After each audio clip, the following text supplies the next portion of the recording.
नमस्कार साथियों, मेरे YouTube channel school solution bye Subhash में आपका स्वागत है। आज के इस वीडियो में हम जानेंगे कि शाला दर्पण पर विद्यार्थियों की टीसी किस प्रकार से काटी जाती है। इसकी कंप्लीट प्रोसेस को हम स्टेप बाय जानेंगे। इसी के साथ टीसी काटते समय किन किन महत्वपूर्ण जानकारियों या बातों का ध्यान रखना है उनके बारे में जानेंगे। साथ ही जो रिजल्ट डेट या जो अन्य चीज़ें हैं वो किस प्रकार से एंटर करनी है, इन सभी की प्रोसेस को स्टेप बाय स्टेप जानेंगे।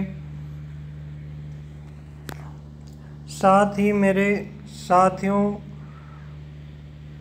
की जो कुछ समस्याएं थी, जो मेरे को समस्याएं प्राप्त हुई है, उन सभी समस्याओं का समाधान भी इस वीडियो के माध्यम से किया जा रहा है। अतः वीडियो को अंत तक ध्यान से देखें, किस प्रकार से क्या क्या प्रोसेस करनी है। इसी प्रकार की इम्पोर्टेंट प्रोसेस से अवगत होने के लिए मेरे YouTube channel school solution bye Subhash को सब्सक्राइब करें और सब्सक्राइब करने के बाद में बेल आइकन पर प्रेस करें ताकि आगे आने वाले वीडियो का नोटिफिकेशन आपके YouTube पर मिलता रहे।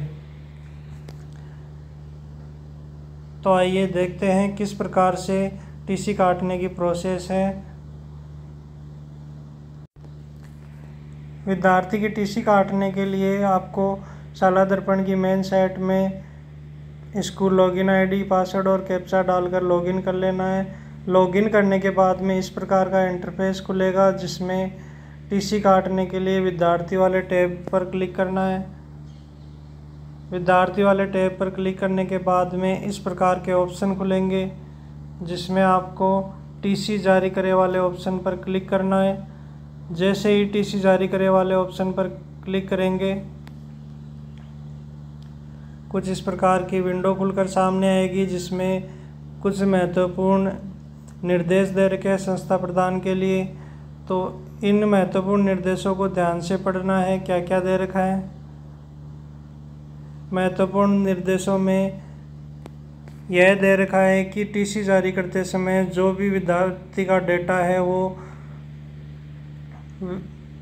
स्कूल के एसआर रजिस्टर से मिलान कर ले और अगर पूरी जानकारी सही है उसी के बाद में टीसी जनरेट करे। साथ ही यह भी बता रखा है कि टीसी एक बार जनरेट हो गई उसके बाद में टीसी में किसी भी प्रकार का एडिटेशन नहीं किया जा सकेगा। पहले तो यह ऑप्शन था कि जो टीसी जारी हो गई उसको एक बार कैंसिल करके वापस नई टीसी बना सकते हैं, लेकिन इस बार इस वाले ऑप्शन को हटा दिया गया है। तो टीसी जारी करते समय विद्यार्थी का संपूर्ण डेटा को अच्छी तरह से चेक कर ले। चेक करने के बाद में कंफर्म होकर ही टीसी को जनरेट करें। टीसी जनरेट करने के लिए नेक्स्ट टू जनरेट टीसी वाले ऑप्शन पर क्लिक करना है। जैसे ही इस ऑप्शन पर क्लिक करेंगे इस प्रकार का विंडो खुलेगा जिसमें आपको विद्यार्थी का एसआर नंबर डालना है।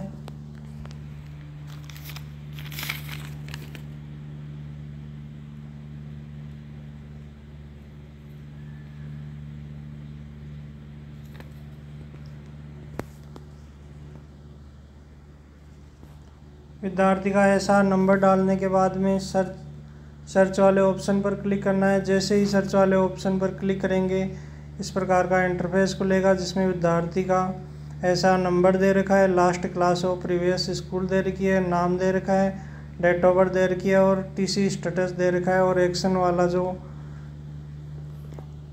कॉलम है ये कॉलम खाली दे रखा है और यहाँ एक्स स्टूडेंट दे रखा है। तो आपको टीसी जनरेट करने के लिए एक्स स्टूडेंट वाले ऑप्शन पर क्लिक करना है। एक्स स्टूडेंट वाले ऑप्शन पर क्लिक करने पर इस प्रकार का ऑप्शन खुलकर सामने आ रहा है जिसमें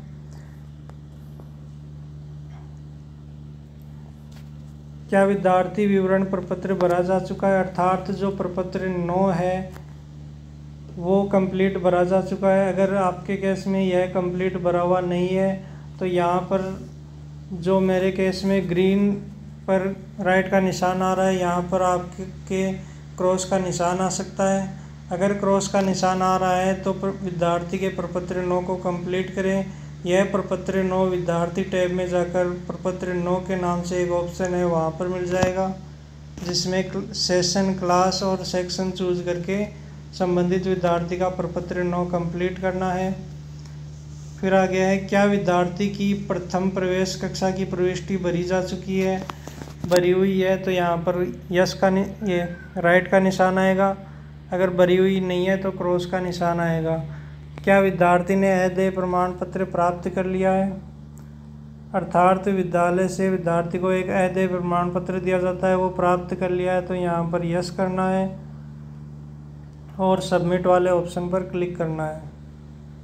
जैसे ही सबमिट वाले ऑप्शन पर क्लिक करेंगे इस प्रकार का इंटरफेस खुल कर आएगा, जिसमें विद्यार्थी की संपूर्ण डिटेल दी हुई है,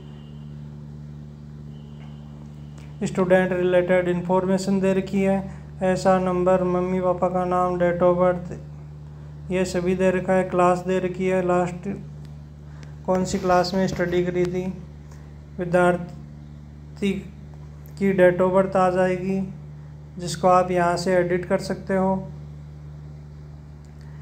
इसी प्रकार से फर्स्ट एंट्री क्लास कौन सी है वो यहाँ आ जाएगी।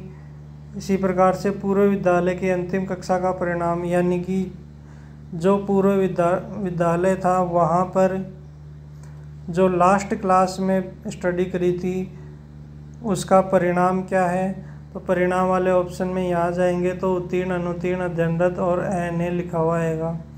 आपके जो भी ऑप्शन सही है उस पर क्लिक करके सेलेक्ट कर लेना है। जैसे मेरे केस में उत्तीर्ण है तो उत्तीर्ण वाले ऑप्शन पर क्लिक कर लिया। इसी तरह से स्टूडेंट एडमिशन डेट, यानी कि प्रेजेंट स्कूल में एडमिशन कब लिया था वो ऐसा रजिस्टर से मैच करके यहाँ एंटर करना है। वैसे तो यह ऑटोमेटिक आ जाएगा, लेकिन किसी प्रकार की गलती है तो यहाँ पर आप इसको एडिट भी कर सकते हैं। इसी के आगे नंबर ऑफ स्कूल मीटिंग दे रखी है। नंबर ऑफ स्कूल मीटिंग का मतलब है कि एक डे में 2 मीटिंग्स होती है, लंच से पहले और लंच के बाद में। तो जितने वर्किंग डेज है उनका 2 गुना करके यहाँ पे एंटर कर देना है। जैसे मेरे केस में वर्किंग डेज 144 है तो इनका 2 गुना करके यहाँ पर एंटर करना है।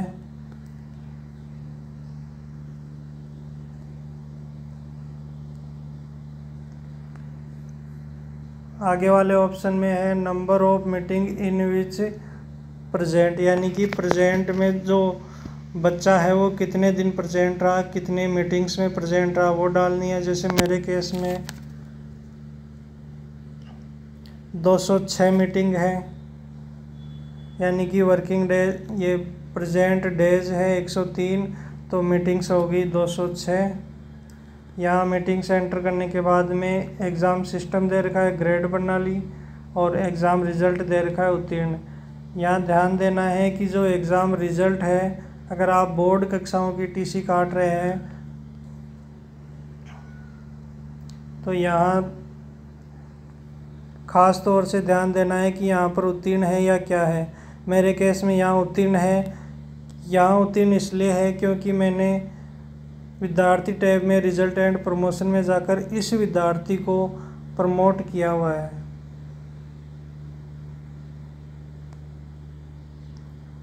अगर आपके केस में विद्यार्थी को प्रमोट नहीं किया हुआ है तो यहाँ पर अध्ययनरत लिखा हुआ आएगा।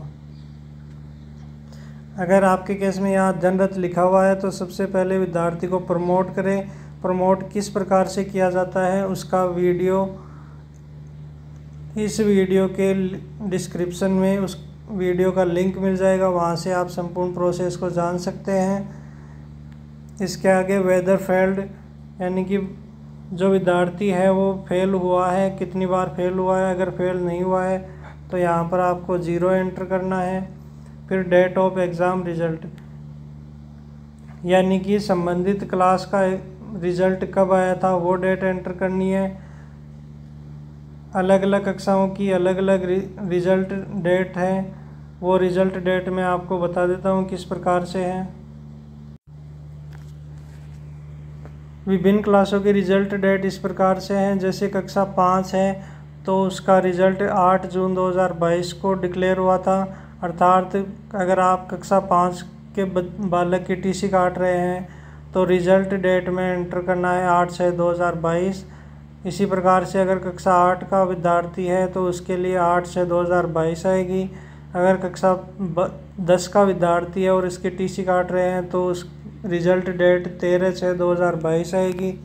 इसी प्रकार से 12th की है, और इनके अलावा जो लोकल कक्षाएं हैं उनके लिए रिजल्ट डेट 16/5। यहाँ जो रिजल्ट डेट है वो 16/5 आएगी।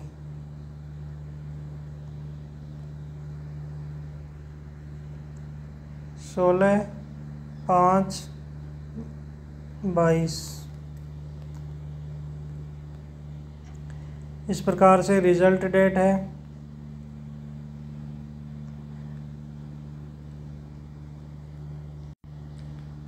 जैसे मेरे केस में कक्षा 8 के विद्यार्थी की टीसी जनरेट कर रहा हूँ तो इसके लिए मेरे को रिजल्ट डेट चूज़ करनी है 8 जून 2022। इसके बाद में टीसी किस वजह से काटी जा रही है उसका रीज़न दे रखा है। इन सभी रीज़नों में से आप कोई भी रीज़न दे सकते हो। जैसे मेरी मिडिल स्कूल है तो इसमें अधिकतम क्लास 8 है तो बच्चा उच्च अध्ययन के कारण टीसी जनरेट करवा रहा है।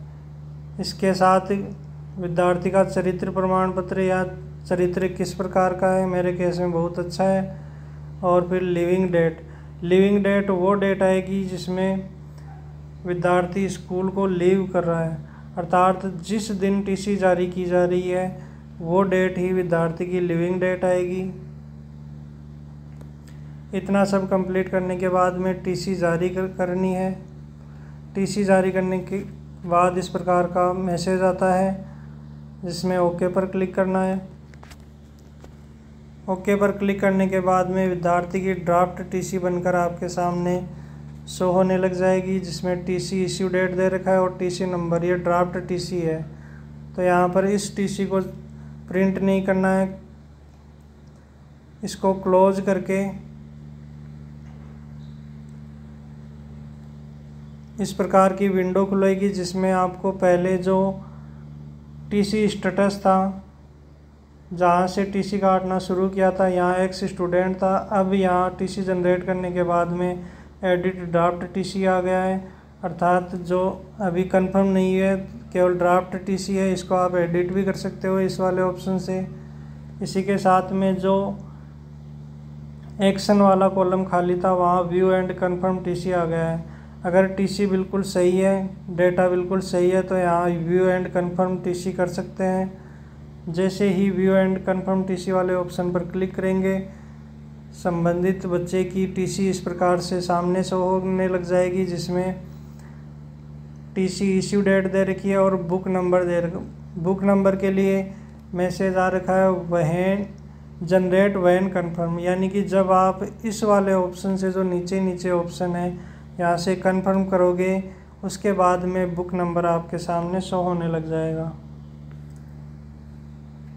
चेक बॉक्स पर क्लिक करना है और फिर print and confirm draft TC वाले ऑप्शन पर क्लिक करना है। प्रिंट एंड ड्राफ्ट टीसी वाले ऑप्शन पर जैसे ही क्लिक किया इस प्रकार की टीसी आपके सामने जनरेट होकर आ जाएगी, जिसमें टीसी इश्यू डेट दे रखी है और टीसी नंबर इस प्रकार का टीसी नंबर दिया हुआ आएगा। इस प्रकार से आपके सामने ट्रांसफ़र सर्टिफिकेट अर्थात टीसी जनरेट होकर आ जाएगी और इसका अब प्रिंट ले लेना है। इस प्रकार से इस प्रोसेस में हमने देखा कि किस प्रकार से विद्यार्थियों की टीसी जनरेट करनी है और टीसी जनरेट करते समय किन किन महत्वपूर्ण बातों का ध्यान रखना है।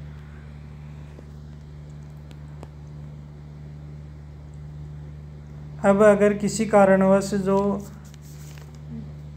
रिज़ल्ट है उसमें उत्तीर्ण न होकर अध्ययनरत आ रहा है, अर्थात आप बोर्ड परीक्षाओं की टीसी जनरेट कर रहे हैं, तो इस प्रॉब्लम की समस्या को किस प्रकार से समाधान कर सकेंगे आइए देखते हैं।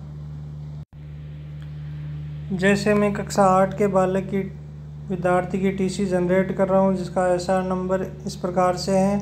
जैसे ही एक्स स्टूडेंट वाले ऑप्शन पर क्लिक करता हूं, आगे इस प्रकार की विंडो खुली हुई है। इसमें प्रपत्र नो कंप्लीट भरा हुआ है, इसलिए राइट का निशान आ रहा है। आगे सबमिट करते हैं।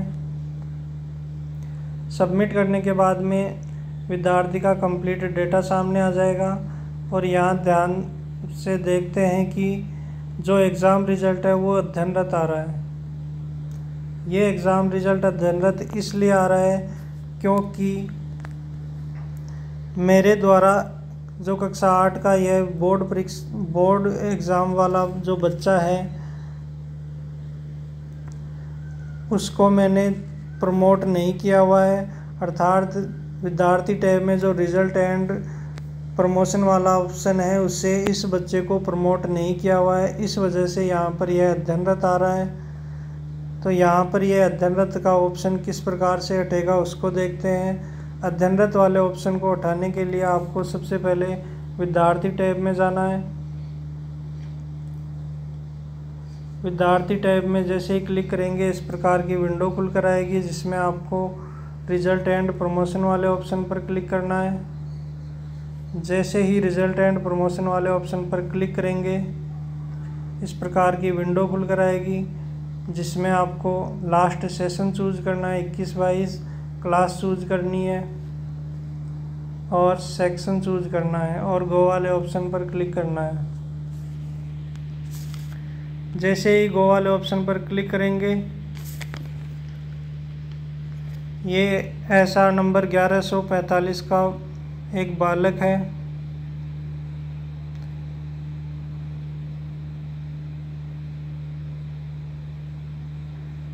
पायल मीना एक बालिका है जिसको मैंने यहाँ से प्रमोट नहीं किया हुआ है।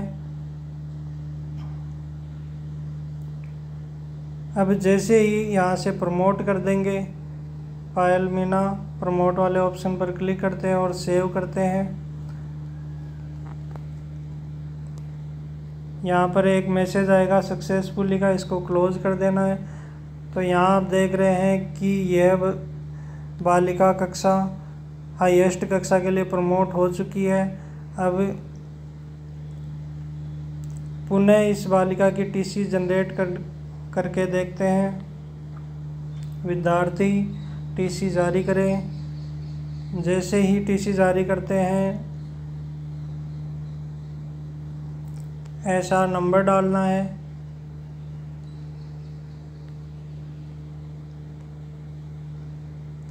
ऐसा नंबर डालने के बाद में विद्यार्थी का डेटा सामने आ जाएगा, जिसमें एक्स स्टूडेंट पर क्लिक करना है। एक्स स्टूडेंट पर क्लिक करने के बाद में इस प्रकार का इंटरफेस खुलेगा। सबमिट वाले ऑप्शन पर क्लिक करना है। जैसे ही सबमिट वाले ऑप्शन पर क्लिक करते हैं, अब पुनः देखते हैं कि अध्ययनरत की जगह अध्ययनरत ही आ रहा है या उत्तीर्ण हो गया है। यहाँ जैसा कि आप देख रहे हैं कि यहाँ पहले जो अध्ययनरत था वहाँ अब उत्तीर्ण हो गया है। अर्थात यह उत्तीर्ण तभी आएगा जब आप विद्यार्थी टैब में जाकर वहाँ रिजल्ट एंड प्रमोशन में जाकर संबंधित कक्षा के सभी बालकों को प्रमोट कर देंगे, या जिन बालकों को प्रमोट करना है उन बालकों को प्रमोट कर देंगे। तो यहाँ एग्ज़ाम रिजल्ट में उत्तीर्ण आ जाएगा। बोर्ड परीक्षा के जितने भी बच्चे हैं उनमें जो पास हुए हैं उन सभी को प्रमोट करना है। प्रमोट करने के बाद में ही टीसी जनरेट करनी है, यह विशेष ध्यान रखना है। इस प्रकार से आज के वीडियो में हमने देखा कि विद्यार्थियों की टीसी किस प्रकार से जनरेट की जाती है, साथ में जो अध्ययनरत वाली सबसे बड़ी समस्या है उसका कैसे समाधान करना है।